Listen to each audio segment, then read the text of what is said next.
चलो भाई coulombs law को आगे बढ़ाते हैं। एक छोटा सा पार्ट इसमें बचा हुआ है तो उसे देख लेते हैं। ये जो कॉन्सेप्ट है आपका, ये आप क्वेश्चन के थ्रू समझोगे, और क्वेश्चन लिख रहा हूँ उसके थ्रू आप समझो कैसे है।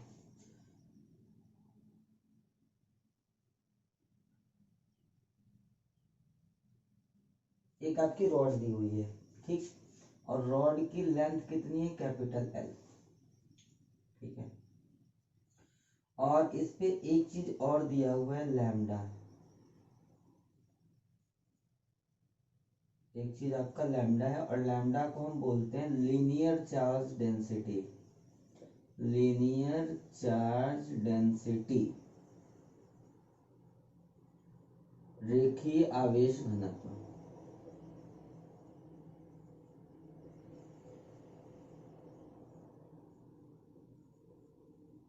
अभी क्या है इसका, कैसे यूज है, आगे देखेंगे।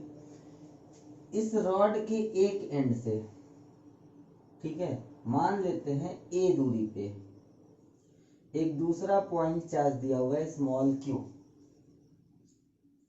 और आपसे पूछ रहा है इस रॉड की वजह से इस जो पॉइंट चार्ज है इस पे कितना फोर्स लगेगा, ये आपका क्वेश्चन है। तो आप बताओ, यहाँ पे कूलाम्स लॉ लगा सकते हो? नहीं लगा सकते। क्यों? क्योंकि यहाँ पे जो चार्ज दिया हुआ है ये आपका यूनिफॉर्मली डिस्ट्रीब्यूटेड है पूरे लेंथ पे, और आपकी जो कूलाम्स लॉ है, कूलाम का नियम क्या कहता है कि कूलाम्स का नियम ये कहता है कि जो दोनों आवेश हैं जिन पे बल लगना है, जिन पे फोर्स लगना है, वो दोनों ही पॉइंट चार्ज होने चाहिए, बिंदु आवेश होने चाहिए। और अभी आपका एक तो पॉइंट चार्ज है, दूसरा वाला पॉइंट चार्ज नहीं है, ठीक है। तो इसे हम क्या करेंगे, इसको देखो करने का हमारे पास तरीका क्या है भाई, पॉइंट चार्ज नहीं है तो फिर तो लगा नहीं सकते, तो हमें इस रॉड को पॉइंट चार्ज के रूप में ब्रेक करना होगा। देखो कैसे करते हैं, थोड़ा सा ध्यान से देखना। मान लेते हैं हमने यहाँ पे एक छोटा सा, बहुत ही छोटा सा एलिमेंट लिया। अब जब हमने छोटा सा एलिमेंट लिया तो ये पॉइंट चार्ज बन गया, इसकी वजह से इस पे लगने वाला हमने फोर्स कैलकुलेट कर लिया, मान लिया F1 आता है, लिख लिया। फिर सेकंड वाला इसके जस्ट बगल में हमने और छोटा सा काटा, इसकी वजह से इस पे जो फोर्स लगेगा वो भी लिख लिया F2। इसके बाद में यहाँ पे छोटा सा काटा, इसकी वजह से जो इस पे फोर्स लगेगा वो लिख लिया F3। इसके बाद में और छोटा काटा, जो फोर्स लगा हमने लिख लिया F4। ऐसे छोटे छोटे टुकड़े काटते गए और लिखते गए, और बाद में सबको हमने क्या कर दिया, सिंपली ऐड कर दिया, तो हमारा फोर्स निकल के आएगा। ले, लेकिन इसमें ये चीज है, जैसे मान लो आपने ये जो छोटा छोटा पार्ट लिया, मान लो आपने 100 पार्ट ले लिया, तो आपका आंसर मान लो 100 न्यूटन आ गया। भाई मेरे पास टाइम ज्यादा है, मैं 100 पार्ट की जगह 1000 पार्ट करता हूँ, ठीक है, तो मेरा आंसर 100 नहीं आएगा, 100 से कुछ अलग आएगा, जो भी आएगा वो ज्यादा एक्यूरेट होगा। तो यहाँ पे आप जितने छोटे छोटे पार्ट करते जाओगे, जितना छोटा छोटा पार्ट, उतनी ही आपकी फोर्स की एक्यूरेसी बढ़ती जाएगी। बात समझ में आई? तो हम करते क्या है, देखो सिंपली इतना तो पता लग गया कि हमें छोटा छोटा पार्ट करके ऐड करना है, और ये जो एडिशन का हमारे पास तरीका होता है वो तरीका होता है इंटीग्रेशन। इंटीग्रेशन मतलब समाकलन। जो एडिशन का हमारे पास तरीका है वो क्या है, इंटीग्रेशन का तरीका है, ठीक है। तो अब ये इंटीग्रेशन क्या चीज है, बायो स्ट्रीम वाले थोड़े से घबरा जाते हैं, कुछ नहीं है, सिंपल सी बात है। प्राणी है छोटा सा, उसका नाम है इंटीग्रेशन, और उसका सिंबल ये होता है सांप वाला, ठीक। तो ये सिंबल लगाने का मतलब क्या हुआ, इसका कुछ नहीं मतलब हुआ, सिंपली मतलब है एडिशन, हम चीजों को जोड़ रहे हैं। इतनी सी बात क्लियर है? अच्छा, अभी आपने 11th क्लास में भी बहुत सारी चीजों में इंटीग्रेशन का यूज किया होगा, तो वहां आप सिंपली इंटीग्रेट कर देते हो चीजों को। क्यों? क्योंकि ऑलमोस्ट अभी तक आपने जो भी किया हुआ है उसमें सारी के सारी स्केलर क्वांटिटीज होती थी, ठीक है। तो स्केलर क्वांटिटीज में आप सिंपली ऐड कर सकते हो। अभी यहाँ पे आपकी कौन सी क्वांटिटी आपको निकालना है, force, and force is a vector quantity, सदिश राशि होती है, तो सदिश राशि में दिशा भी होती है। तो हमें इस इन सब चीजों में पहले तो देखना होगा कि वेक्टर क्वांटिटी है कि स्केलर है। अगर आपकी क्वांटिटी वेक्टर है तो आपको डायरेक्शन का भी ख्याल रखना होगा। तो हम देखते हैं, अभी इसमें तो खैर डायरेक्शन की बात नहीं आएगी, मैं समझा देता हूँ कैसे नहीं आएगी। ध्यान से देखो, पहला वाला पॉइंट चार्ज लिया, प्लस है, फोर्स की डायरेक्शन किधर बनेगी, इधर। दूसरा वाले इसके बगल वाले पॉइंट चार्ज की वजह से फोर्स की डायरेक्शन इधर। तीसरे वाले पॉइंट चार्ज की वजह से इधर। चौथे की वजह से इधर। आप देखते जाओगे, आपने जितना सारा पार्ट किया है सबकी वजह से फोर्स की डायरेक्शन क्या बनेगी, सेम बनेगी। और फोर्स की डायरेक्शन सेम बनी तो आप सिंपली चीजों को ऐड कर सकते हो। ठीक है, अभी इसके आगे वाले में हम देखेंगे डायरेक्शन कैसे आएगा तो कैसे तोड़ेंगे उसको। चलो, इतनी सी बात आपको समझ में आ गई होगी।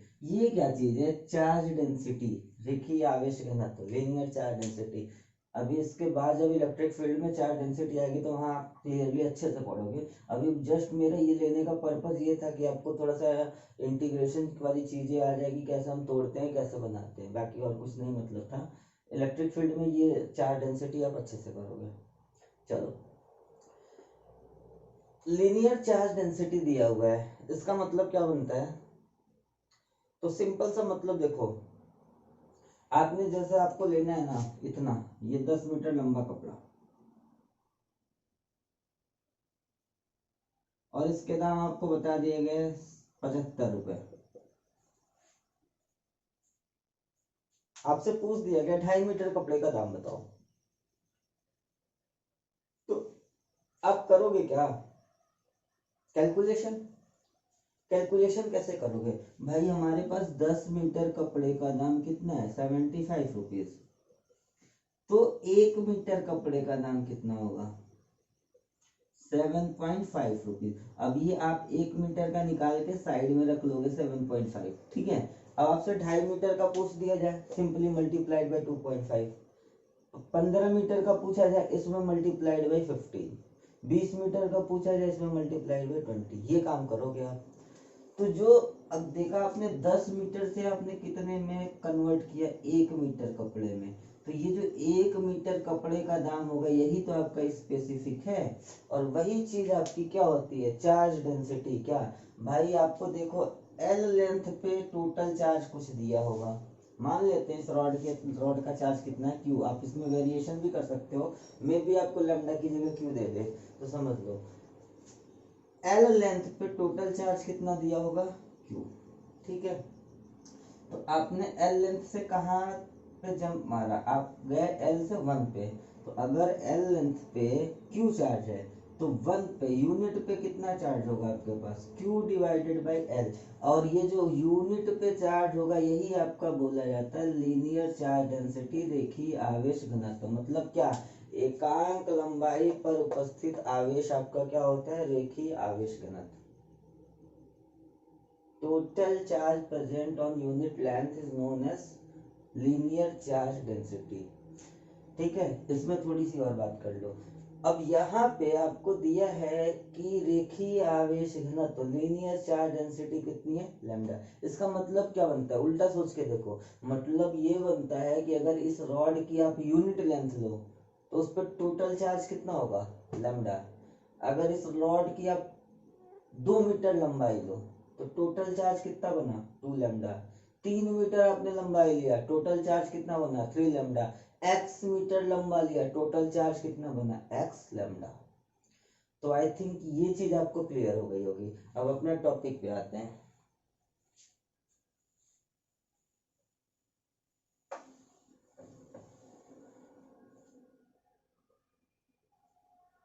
ठीक है, देखो अब यहाँ से आपको इतना पता लग गया कि जब ये पॉइंट चार्ज के लिए वैलिड है तो इस रॉड को हमने पॉइंट चार्ज के रूप में ब्रेक करना है, और ब्रेक करके उसके बाद उसका क्या करना है, इंटीग्रेशन करना है। तो देखो, ब्रेक करने का सेट पैटर्न है वो आपको पता होना चाहिए। इसमें देखो एक छोटी सी लॉजिक है, वो आपको आपके दिमाग में होनी चाहिए। अगर कहीं पे भी रॉड का वेरिएबल केस आया तो आपको इसी कॉन्सेप्ट पे ब्रेक करना है। ठीक है, देखो हम मान लेते हैं इससे x डिस्टेंस पे, कितने x डिस्टेंस पे हमने एक छोटा सा हल्का सा टुकड़ा लिया, हल्का सा पार्ट लिया, कितने का, dx का। ये आपका हर केस में, रॉड के हर केस में काम करना होगा आपको। एक्स डिस्टेंस पे हमने हल्का सा टुकड़ा काटा, बहुत ही छोटा। अब भाई एक वायर ले लो आप, और वायर को इतना छोटा काटो, बहुत छोटा काटो, तो वो पॉइंट चार्ज बनेगा। वही काम हमने यहाँ पे किया कि छोटा सा टुकड़ा काटा, कितने का, dx का। अब देखो यहाँ पे आपका पॉइंट चार्ज है q, और इससे x डिस्टेंस पे एक पॉइंट चार्ज आपको मिला, ठीक है। अब इसकी वैल्यू कितनी होगी, उसके लिए हमें टर्म यूज करना पड़ेगा लैम्डा का। ध्यान से देखो, लैम्डा क्या है, यूनिट लेंथ पे चार्ज है। अभी आपको जस्ट पहले बताया यूनिट लेंथ पे कितना है लैम्डा। आपको 3 मीटर लंबाई पे निकालनी है तो क्या करोगे, 3 मल्टीप्लाइड बाई लैम्डा करोगे, मतलब जितने मीटर लंबाई पे आपको निकालनी है वो मल्टीप्लाइड बाई लैम्डा।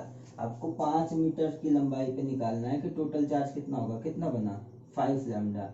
7 मीटर की लंबाई पे निकालना है, कितना बना, 7 लैम्डा। तो आपकी ये वाली जो छोटा सा हमने टुकड़ा काटा, इसकी लेंथ कितनी है, dx। तो इस पे टोटल चार्ज कितना होगा, लैम्डा मल्टीप्लाइड बाई dx। समझ में आई बात, ठीक है। तो यहाँ पे आपका चार्ज कितना बना, लैम्डा मल्टीप्लाइड बाई dx। यहाँ तक आपको कोई डाउट नहीं होगा। अब ये पॉइंट चार्ज है, कूलम्ब्स लॉ वैलिड है पूरा पूरा, लगा देते हैं, ठीक है। मैं डायरेक्ट चीजों को लिख रहा हूँ, ठीक है, और आराम से आप समझते रहना। बाकी जो आपको जिस वे में नोट करना है आप नोट करते रहो। फोर्स, अब भाई ये छोटा सा चार्ज है तो जो फोर्स आएगा वो भी बहुत छोटा आएगा। तो छोटे फोर्स को हमने लिख दिया df। कितना बना, 1/4 पाई एप्सिलॉन नॉट, q1 की जगह q, q2 की जगह लैम्डा dx, डिवाइडेड बाई बीच की डिस्टेंस कितनी है x, तो x का स्क्वायर, ठीक है। चलो अब टोटल फोर्स निकालना है आपको कि कुल कितना फोर्स होगा, टोटल फोर्स निकालना है। तो आपको करना क्या पड़ेगा, अभी आपको इसके पहले ही बताया कि इंटीग्रेशन करना है। कर दो integrate, 1/4 pi epsilon not q lambda dx divided by x square. ये इंटीग्रेशन हुआ, टोटल फोर्स आया। ये देखो यहाँ पे हम एक चीज लेते हैं, लिमिट। लिमिट कैसे ली जाती है, ध्यान से देखो, चार्ज आपकी कहाँ से वैरी करे भाई, x आप ले रहे हो, अगर आप x यहाँ पे ले लेते हो ये, तो भाई यहाँ तो कोई चार्ज नहीं है। आपकी चार्ज की स्टार्टिंग कहाँ से हो रही है, यहाँ से। यानी जो आप पहला टुकड़ा काटोगे, पहला टुकड़ा वो कहाँ होगा, यहाँ पे। पहला टुकड़ा आपने काटा, यहाँ पे आया। अब ये बताओ, यहाँ पे आया तो x की वैल्यू किसके बराबर हो गई, a के बराबर, ठीक है। यहाँ पे आपका पहला टुकड़ा कटा, तो जो पहला टुकड़ा कटा वहां पे x की वैल्यू, यही तो है जहां पे हम टुकड़ा ले रहे हैं, यहाँ से वहां तक की डिस्टेंस हम काउंट कर रहे हैं। तो पहला टुकड़ा हमने यहाँ काटा, तो ये शिफ्ट होके यहाँ पे आया, और ये वाली दूरी कितनी है, a। तो जब पहला आपने पॉइंट चार्ज लिया तो वहां पे वैल्यू कितनी है, a। मतलब आप स्टार्ट कहाँ से कर रहे हो, x इक्वल टू a से। लास्ट वाला टुकड़ा आप काटोगे तो कहाँ का काटोगे, या ये वाला होगा आपका। तो आपका x कितना बड़ा हो जाएगा, इतना बड़ा हो जाएगा। और इतना बड़ा x मतलब कितना, a प्लस एल। तो हम कहाँ से स्टार्ट कर रहे थे, a से, जा कहाँ पे रहे थे, a प्लस एल पे। आई थिंक इतनी बात आपको क्लियर होगी। इतना आप नोट करिए, फिर आगे बढ़ते हैं।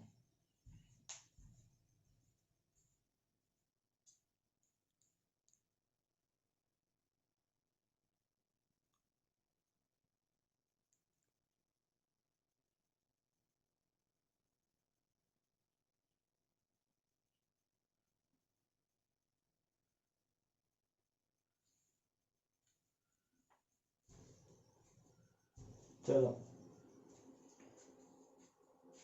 ये नोट कर लो, फिर मैं यहाँ पे इस चीज को मैं इधर साइड में नोट करता हूँ। dx की वैल्यू, आप df की वैल्यू कितनी आई आपकी, 1/4 pi epsilon not q lambda dx divided by x square. और इसको हमने इंटीग्रेट किया था टोटल फोर्स निकालने के लिए। हमारी लिमिट कहाँ से कहाँ, a से a प्लस एल तक आई थी, ठीक है।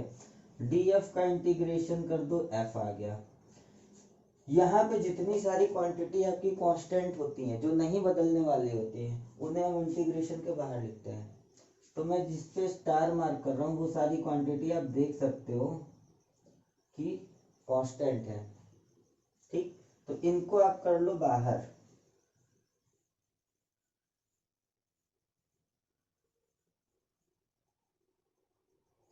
Integration of dx divided by x square from a to a plus L.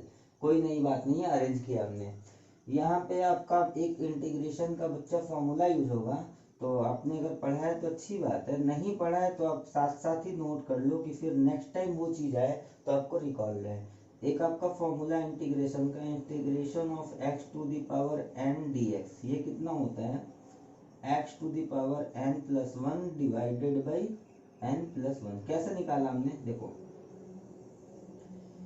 Integration of x to the power n dx है इसका, और ये dx तो हर केस में आपका मिलना ही है, dx वो छोटा सा variable, x to the power n है। इंटीग्रेट किया तो हमने क्या किया, पावर को एक बढ़ा दिया, यहाँ पे n था हमने क्या कर दिया n प्लस वन, और जो ऊपर पावर बनी वही अपॉन में लिख दिया, इजी चीज है। ठीक है, इसको आगे बढ़ाते हैं। जो आपका f कैलकुलेट होके आ रहा है वो कितना आ रहा है, 1/4 pi epsilon not q lambda integration of x to the power -2 dx। 1/x square को आपने लिख लिया x टू द पावर -2, कहाँ से कहाँ तक इंटीग्रेट कर रहे हो आप, a से a प्लस एल तक। ये फॉर्मूला देखो, x to the power n dx, x to the power -2 dx, same same है, फॉर्मूला अप्लाई करो। फोर्स कितना निकला, 1/4 पाई इप्सिलॉन नॉट, और ये क्यू लैम्डा। पावर को आपको क्या करनी है, एक बढ़ानी है, तो -2 प्लस वन करोगे, -2 प्लस वन कितना बना, -1, और जितना पावर है उतना हमने नीचे लिख दिया। कहाँ से कहाँ तक, a से a प्लस एल तक। ठीक है, आगे बढ़ो। f कितना आ गया, Q lambda divided by 4 pi epsilon not. अच्छा, यहाँ पे देखो -1/x हो गया। इतनी मैथ मैं उम्मीद करता हूँ कि आपको आती होगी, कक्षा 10 तो पढ़े ही होगे, तो इतनी आती होगी। ठीक है, इतना हो ना। इस वाले माइनस को मैं यहीं पे क्या कर रहा हूँ, यहाँ पे लिख ले रहा हूँ। इसका क्या मतलब होता है, ये होती है बच्चा आपकी लिमिट। और लिमिट देखो कैसे रखते हैं, जो आपका वेरिएबल है उसमें पहले अपर लिमिट पुट करो, फिर माइनस लिखो, फिर उसमें कौन सी लिमिट पुट करो, लोअर लिमिट। इतना काम करना होता है। तो आप इसको नोट करिए, नोट करने के बाद फिर इसे आगे बढ़ते हैं, देखते हैं।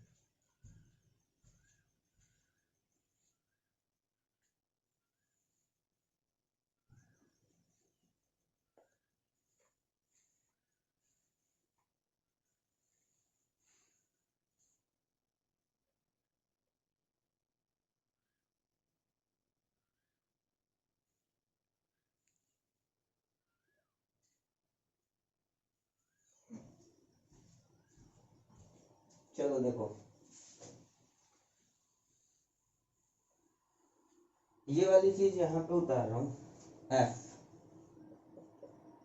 क्यू लैम्डा माइनस आगे है upon 4 pi epsilon not 1/x, कहाँ से, a प्लस एल टू ए। ठीक है, जो आपका वेरिएबल है उसमें पहले ऊपर वाली चीज पुट करो। तो वेरिएबल आपका x है, तो पहले क्या पुट होगा, a प्लस एल, एक्स की जगह -QL lambda divided by 4 pi epsilon not 1/a plus L. हो गया, फिर लिखते हैं माइनस साइन, और फिर वेरिएबल वाले की जगह नीचे वाली लिमिट पुट करो। तो ये आपका x की जगह क्या हो गया, ये हो गया -q lambda divided by 4 pi epsilon not. इसे आप सॉल्व कर लो, a minus L divided by a plus L. ये कैपिटल एल है यार, इसको ध्यान देना। ठीक है, ये आपका कैंसिल आउट, बचा कितना, minus Q lambda divided by 4 pi epsilon not, और ये देखो लिख ले रहा हूँ पहले, माइनस एल अपॉन ए प्लस एल, ये आपका बचा। इस माइनस को बाहर लाओ तो ये माइनस और ये माइनस आपका कैंसिल आउट, फोर्स की वैल्यू कितनी निकल के आ गई, ये। ठीक है, नोट करिए, एक बार और समझाता हूँ फिर आगे बढ़ते हैं।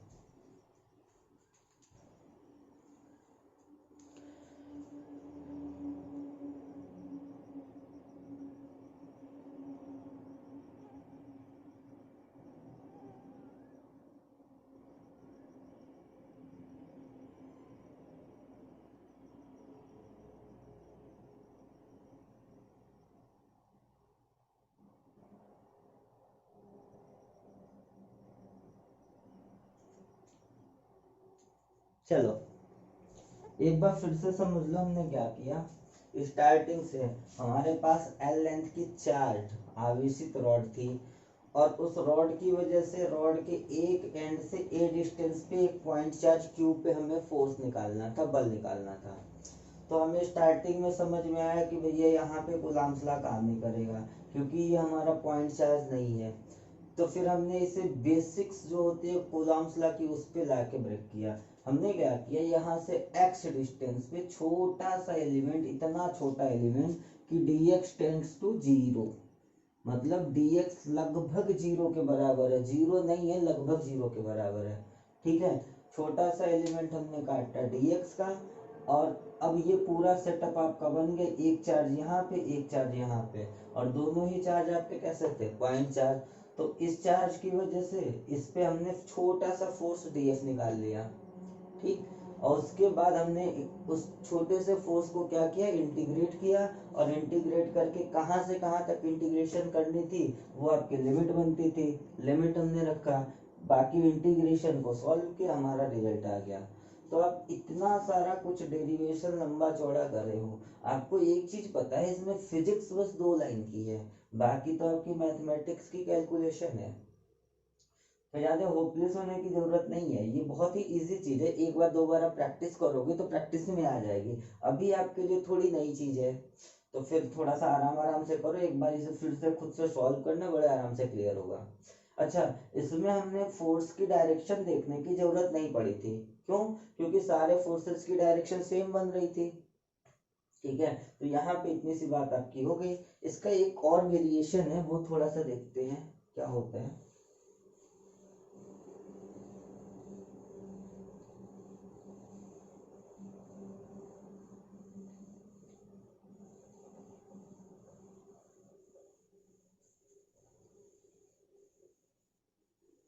अब हमने जो रॉड लिया था या जो वायर लिया था वो हमने सीधा रखा हुआ था।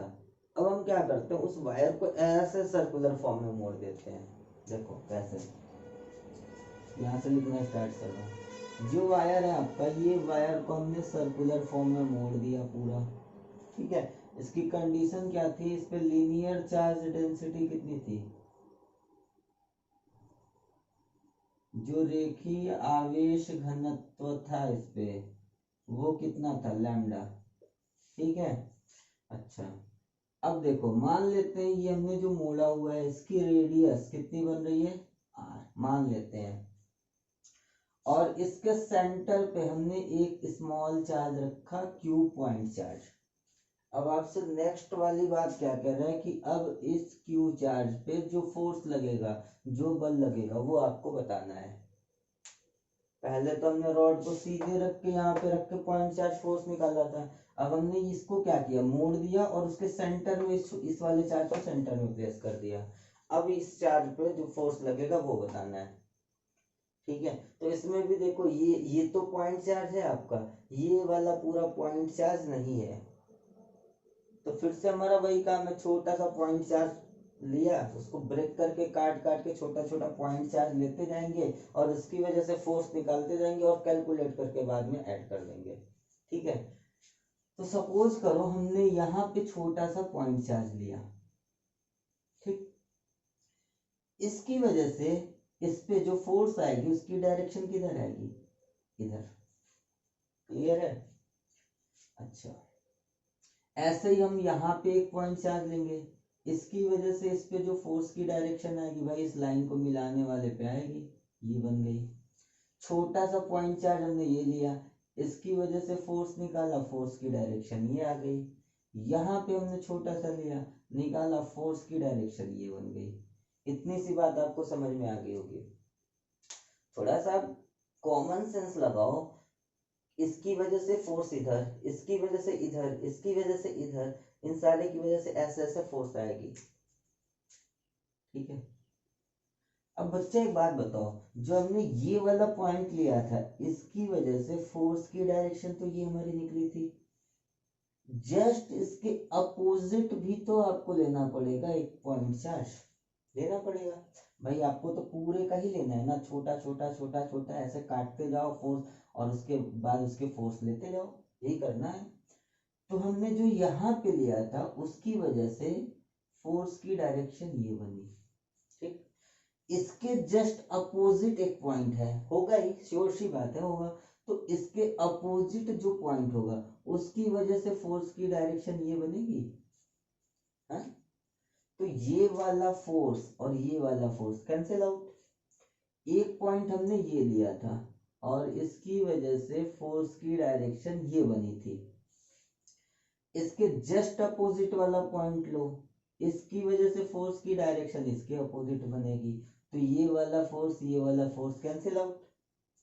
एक पॉइंट चार्ज हमने ये लिया, इसकी वजह से फोर्स की डायरेक्शन ये बनी, तो इसके अपोजिट वाले की वजह से फोर्स की डायरेक्शन इसके उल्टी बनेगी, तो ये वाला और ये वाला क्या कैंसिल आउट। तो आप देखते जाओगे कि जितना हम ये पॉइंट चार्ज लिए इसके अपोजिट की वजह से कैंसिल आउट फोर्स, इस ये वाला पॉइंट चार्ज लिया इसकी वजह से जो फोर्स है इसके अपोजिट वाले चार्ज की वजह से कैंसिल आउट होगा। तो हम ये कह सकते हैं कि जितने सारे ऊपर वाले चार्ज होंगे उनकी वजह से जो फोर्स आएगा उतना ही फोर्स नीचे वाले की वजह से आएगा, अपोजिट डायरेक्शन में आएगा।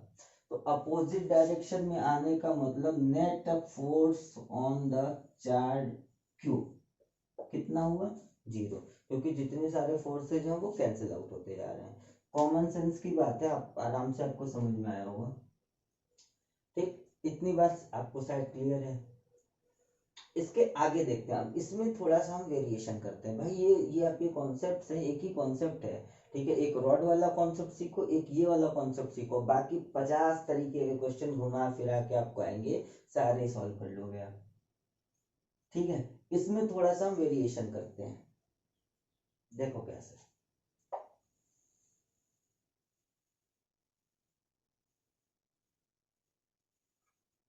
अब जो रॉड को हमने सर्कुलर फॉर्म में बेंड किया था, अब उसी रॉड को हम सेमी सर्कुलर फॉर्म में बेंड कर रहे हैं, क्योंकि सर्कुलर वाले में देखा था ऊपर वाले पोर्शन की वजह से जितना फोर्स आ रहा था उतना ही फोर्स नीचे वाले पोर्शन की वजह से आ रहा था, और अपोजिट डायरेक्शन में सारे थे आपके, तो कैंसिल आउट हो रहे थे। अभी तो कैंसिल आउट होने के चांसेस नहीं है। ठीक है, यहीं पे हमारा सेंटर पे इसके चार्ज है Q, और रेडियस इसकी कितनी है R, चार्ज डेंसिटी कितनी है लैम्डा। ठीक, तो बेसिक कॉन्सेप्ट आपका क्या है कि आप छोटा सा पॉइंट चार्ज यहां से कट करोगे, उसकी वजह से फोर्स निकालोगे। देखो, तो हम क्या करते हैं, इससे थीटा डिस्टेंस, थीटा एंगल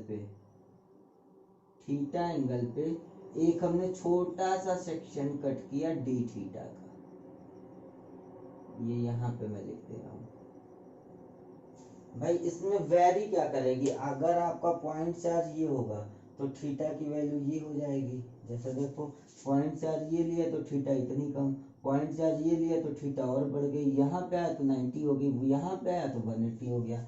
तो जैसे जैसे थीटा वेरी करेगा वैसे वैसे आपकी फोर्स की डायरेक्शन वेरी करेगी। कैसे करेगी, देखो यहाँ पे हमने लिया पॉइंट चार्ज, ठीक है, थीटा डिस्टेंस पे कितना काटा डी थीटा का, और ये पैटर्न है आपका, सर्कुलर केस वगैरह है तो यही पैटर्न रहेगा।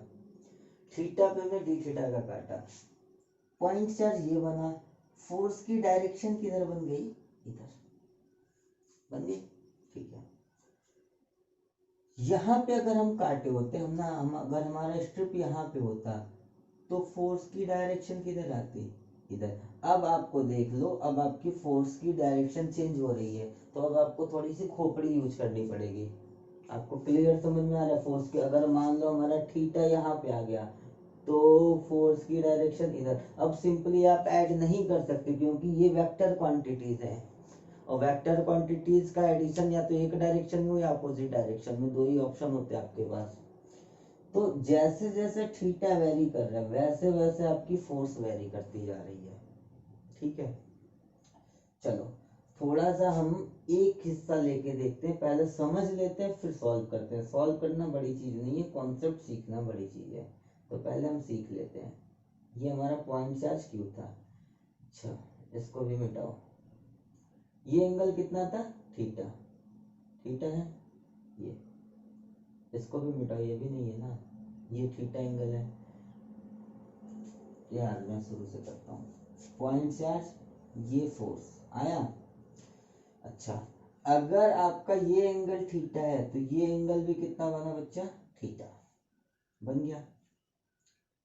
ये वाला कंपोनेंट कितना बना, एफ कॉस थीटा।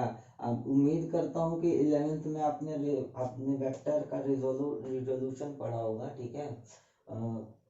सदिश का घटक बोलते हैं हिंदी में। तो वेक्टर को दो परपेंडिकुलर पार्ट में तोड़ना ही आपको रिजोल्यूशन ऑफ वेक्टर होता है। तो उम्मीद करता हूँ आपने पढ़ा होगा। ये वाला कंपोनेंट कितना आपका बना, एफ साइन थीटा, ठीक। अब एक चीज बताओ, यहाँ पे थोड़ा सा लॉजिक लगाओ। आप इधर से थीटा वेरी कर रहे हो तो ये वाला पॉइंट चार्ज मिल रहा है। अगर आप इधर से इस वाले से थीटा वेरी कर दो, इस वाले से आप कितना इधर थीटा जाओ, तो ये पॉइंट चार्ज आपका मिलेगा। भाई अगर इधर से थीटा पे गया ये मिला तो इधर से थीटा पे ये भी मिला। अब इस वाले पॉइंट चार्ज की वजह से फोर्स इधर की तरफ आया, एफ सेम होगा, सब कुछ सिमेट्रिकल है। ये एंगल अगर थीटा बनी तो ये एंगल कितना बनेगा, थीटा। फिर से कंपोनेंट करो, F cos theta F sine theta बना। बच्चा एक चीज देख, इधर एफ कॉस थीटा इधर भी F cos theta cancel out हुआ, जुड़ा क्या चीज, एफ साइन थीटा, ठीक है। अगर मेरा टुकड़ा यहाँ पे होता तो इसकी वजह से फोर्स ये निकल के आती और ये वाला हिस्सा कॉस थीटा वाला होता, नीचे वाला हिस्सा साइन थीटा वाला होता। तो जितना इधर आप गए उतना इधर भी जाते, फोर्स ये आता, ये हिस्सा कॉस थीटा का बनता, ये हिस्सा साइन थीटा का बनता। यहाँ भी कॉस थीटा कैंसिल आउट, जुड़ने वाली चीज क्या थी, साइन थीटा। तो आप देखोगे इसमें आपको फोर्स का कौन सा कंपोनेंट ऐड होगा, इंटीग्रेशन किसका होगा, साइन थीटा वाले का, क्योंकि यही तो ऐड हो रहा है और इंटीग्रेशन मींस एडिशन। तो यहाँ पे किसका एडिशन होना है, साइन थीटा वाले का। कॉस थीटा वाला तो अपने आप कैंसिल आउट हो जा रहा है। इतनी सी बात आपको समझ में आ गई होगी। अब क्वेश्चन पे आते हैं। अब मैं ज्यादा स्टेटमेंट नहीं लिखूंगा, एक एक लाइन लिखूंगा, आपको बस समझते रहना है। ये आपका सेमी सर्कुलर वायर था, चार्ज डेंसिटी लैम्डा थी, इसकी रेडियस आर थी। यहाँ पे हमने रखा था पॉइंट चार्ज। हमने क्या किया, थीटा डिस्टेंस पे जाके छोटा सा एलिमेंट कट किया डी थीटा का। ये अभी आपको इतना बड़ा दिख रहा होगा, ये है बहुत ही छोटा, आपको बोला था 10⁻⁴। चलो अब ये आपका ये भी पॉइंट चार्ज, ये भी पॉइंट चार्ज, कूलम्ब्स लॉ अब वैलिड होगा इसके लिए। तो ये बताओ इस पे टोटल चार्ज कितना आएगा, टोटल चार्ज कितना आएगा। देखो एक चीज आपने पढ़ी होगी, angle equal to arc upon radius, कोण बराबर चाप बटा त्रिज्या। भाई देख अगर आपको यहाँ पे लैम्डा पता है, आपको क्या पता है, लैम्डा, और लैम्डा से अगर आवेश निकालना है, चार्ज निकालना है, तो आपको लेंथ पता होनी चाहिए।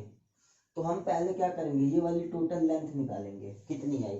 तो ये आपकी लेंथ क्या है, आर्क है, बेसिकली आर्क है, हम मान लेते हैं एक्स है ये, और यही एक्स आपको फाइंड करना है। ये आपका क्या है, रेडियस आर है, और कितना एंगल है, ये छोटा सा एंगल कितना है, डी थीटा। तो डी थीटा बराबर कितना बना आपका, एक्स अपॉन आर। आपको निकालना क्या था, ये वाली लेंथ एक्स, तो एक्स कितनी बनी, आर इंटू डी थीटा, ये बना। ये जो लेंथ बनी है वो कितनी बनी है, आर डी थीटा। और चार्ज कितना होगा, तो पिछले केस में आप कर रहे हो जितने लेंथ पे चार्ज निकालना होता है उतनी length multiplied by charge density, आवेश घनत्व। तो आपकी लेंथ ये बनी और आवेश घनत्व चार्ज डेंसिटी ये है, तो टोटल चार्ज कितना आपको निकल के आ गया, ये चीज हो गई आपकी। ओके, चलो इसके आगे देखते हैं। छोटा सा फोर्स जो पिद्दी सा बनेगा वो कितना बनेगा, डीएफ, और वो कितना होता है 1/4 पाई एप्सिलॉन नॉट, Q1 की जगह Q, Q2 की जगह lambda r d theta divided by r square. इतना सा पिद्दी सा फोर्स बना।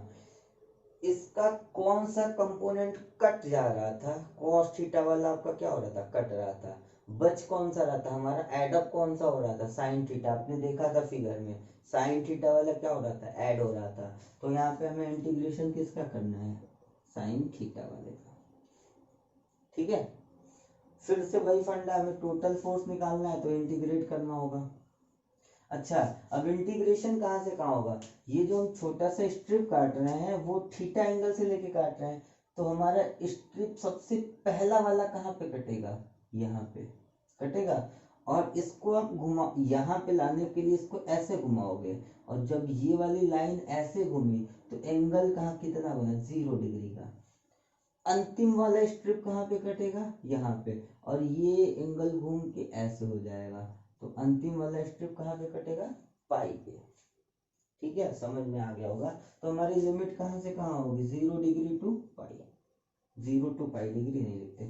ठीक है, डीएफ का इंटीग्रेशन एफ, कांस्टेंट स्टार बना दे रहा हूँ, आप देख लेना यही कांस्टेंट है, इसमें कोई डाउट होगी तो पूछ लेना। अच्छा, ये आर से आर तो कैंसिल आउट हो रहा है, इसको निकाल दो, कितना बना 1/4 pi epsilon not q lambda divided by r. Constant वाले बाहर निकल गए, आर।